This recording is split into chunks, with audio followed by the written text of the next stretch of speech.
Hello friends, how are you? I am your friend Kiran Deshpande and today we are going to learn personal pronouns. होय मित्रांनो, आज आपण पुरुष वाचक सर्वनामे हा भाग शिकणार आहोत. मित्रांनो, हा भाग सुरू करण्या अगोदर मी तुम्हाला या व्हिडिओमधल्या काही 2-3 अतिशय महत्त्वपूर्ण बाबी सांगू इच्छितो. पर्सनल प्रोनाउनचा अर्थ होतो पुरुषवाचक सर्वनाम. पर्सनल हा जो शब्द आहे पर्सन पासून तयार झालेला आहे. पर्सन म्हणजे पुरुष, पण पुरुष हे दुसरीकडचे पुरुष नाही धरायचे, तर पुरुष हे आपल्याला व्याकरणातील पुरुष असा त्याचा अर्थ समजायचा. पर्सन म्हणजे व्याकरणातील पर्सन. आता याच्यामध्ये किती पुरुष असतात? First person, second person and third person. म्हणजे प्रथम पुरुष, द्वितीय पुरुष आणि तृतीय पुरुष. मग प्रत्येक पुरुषामध्ये एकवचन अनेकवचन असतं. म्हणजे कसं? फर्स्ट पर्सन सिंग्युलर नंबर म्हणजे प्रथम पुरुष एकवचन, फर्स्ट पर्सन प्लुरल नंबर म्हणजे प्रथम पुरुष अनेकवचन. तसंच second person singular number, second person plural number म्हणजे द्वितीय पुरुष एकवचन,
अशी येणाऱ्या संबंधामुळे नामामध्ये किंवा सर्वनामामध्ये जो बदल होतो त्या बदलाला विभक्ती असं म्हणतात. ठीक आहे. आता याच्या संदर्भातला एक स्वतंत्र व्हिडिओ मी तुम्हाला दिलेला आहे, त्याच्यामुळे इथे तुम्हाला मी डिटेलमध्ये नाही सांगत तो. आता मी तुम्हाला पर्सनल प्रोनाउन्स म्हणजे पुरुषवाचक सर्वनामे कोणती आहेत, ती एकवचनी कोणती, अनेकवचनी कोणती, नॉमिनेटिव्ह केसमधली कोणती, ऑब्जेक्टिव्ह केसमधली कोणती, हे सगळं बोर्डवरती समजून सांगतो. तुम्ही नीट लक्षपूर्वक आणि व्यवस्थित ऐका. हे जर तुमच्या व्यवस्थित लक्षात आलं तर तुम्हाला खूप काही आलं असं तुम्ही समजू शकता. चला तर मग फ्रेंड्स, आता आपण शिकूयात पर्सनल प्रोनाउन्स अर्थात पुरुषवाचक सर्वनामे. मित्रांनो, पर्सनल प्रोनाउन्स कशाला म्हणतात तर बघा, बोलणाऱ्या व्यक्ती, ऐकणाऱ्या व्यक्ती किंवा ज्याच्याबद्दल बोलायचे आहे अशा व्यक्तींबद्दल वापरल्या जाणाऱ्या सर्वनामांना पर्सनल प्रोनाउन्स अर्थात पुरुषवाचक सर्वनाम असं म्हणतात. मित्रांनो, आता हा जो चार्ट आहे किंवा हा जो टेबल आहे हा तुम्हाला मी सांगण्यापूर्वी तो कसा बघायचा हे मी तुम्हाला अगोदर सांगतो. इकडे आहेत पुरुष म्हणजे first person, second person, third person. पुरुष म्हणजे पर्सन, फर्स्ट पर्सन म्हणजे प्रथम पुरुष, सेकंड पर्सन म्हणजे द्वितीय पुरुष, थर्ड पर्सन म्हणजे तृतीय पुरुष. हा झाला एक भाग.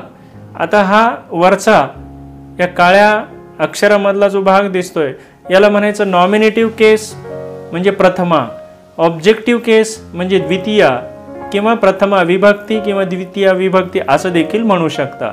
पॉझेसिव्ह केस म्हणजे षष्टी. आता ह्या नॉमिनेटिव्ह केसमध्ये परत दोन भाग आहेत, सिंग्युलर, प्लुरल. सिंग्युलर नंबर म्हणजे एकवचन, प्लुरल नंबर म्हणजे अनेकवचन. ऑब्जेक्टिव्ह केसमध्ये सुद्धा दोन भाग आहेत, सिंग्युलर नंबर आणि प्लुरल नंबर. पॉझेसिव्ह केसमध्ये सुद्धा दोन भाग आहेत, सिंग्युलर नंबर आणि प्लुरल नंबर. आता मी तुम्हाला एक एक एक एक समजून सांगतो, तुम्ही व्यवस्थित लक्षपूर्वक ऐका. आता बघूयात आपण फर्स्ट पर्सन सिंग्युलर नंबर काय आहे. फर्स्ट पर्सन सिंग्युलर नंबर आहे मी म्हणजे आय, त्याला मराठीमध्ये मी म्हणायचं. First person singular number I, first person plural number we म्हणजे प्रथम पुरुष एक वचन मी, प्रथम पुरुष अनेक वचन आम्ही, मी मराठीमध्ये. पण आय आणि वी हे कोणत्या केसमध्ये येतात तर हे येतात नॉमिनेटिव्ह केसमध्ये. म्हणजे प्रथमा आहे, ही प्रथमा विभक्ती आहे. आय आणि वी हे नॉमिनेटिव्ह केसमध्ये आहे. आता फर्स्ट पर्सन ऑब्जेक्टिव्ह केसमध्ये काय आहे म्हणजे प्रथम पुरुष ऑब्जेक्टिव्ह केसमध्ये काय येईल. याच्या अगोदर मी तुम्हाला फक्त नॉमिनेटिव्ह केसच सांगतो म्हणजे तुम्ही कन्फ्यूज होणार नाही.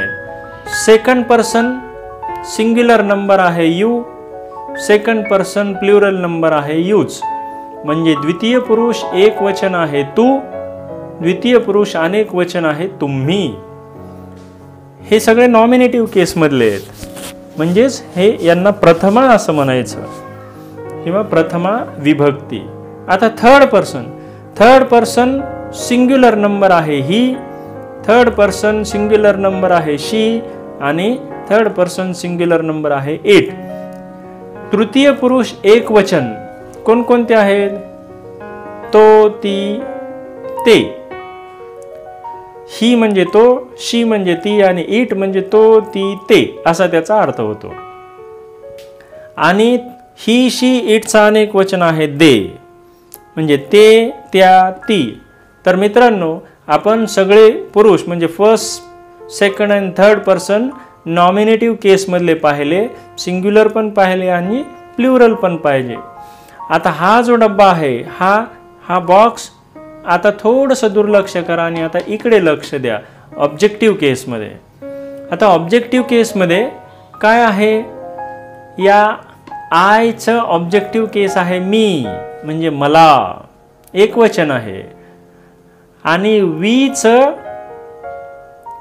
प्लुरल आहे अस. बघा, याचं हे आणि याचं हे. ऑब्जेक्टिव्ह केस म्हणजे द्वितीया. आयची ऑब्जेक्टिव्ह केस आहे मी, मराठीमध्ये त्याला म्हणायचं मला.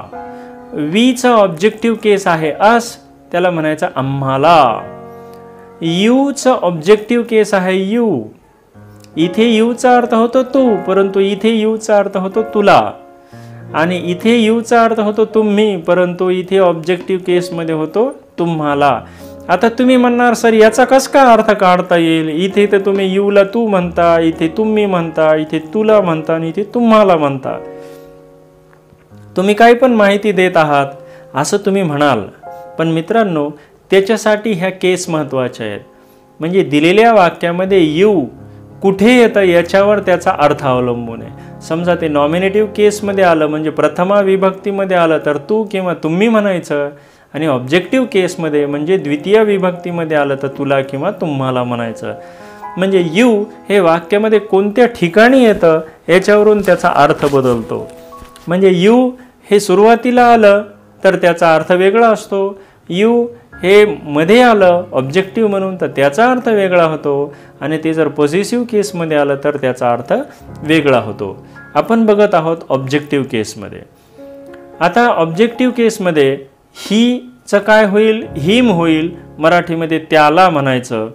शीचं हर होईल, त्याचा अर्थ तिला, आणि इटचं इटच राहील परंतु त्याचा अर्थ होतो त्याला किंवा तिला. म्हणजे हीचं हिम, शीचं हर आणि इटचं इटच राहील, आणि त्याचे हे मराठीतून अर्थ. पण हिम, हर आणि इट यांचं अनेक वचन काय असेल, देम असेल.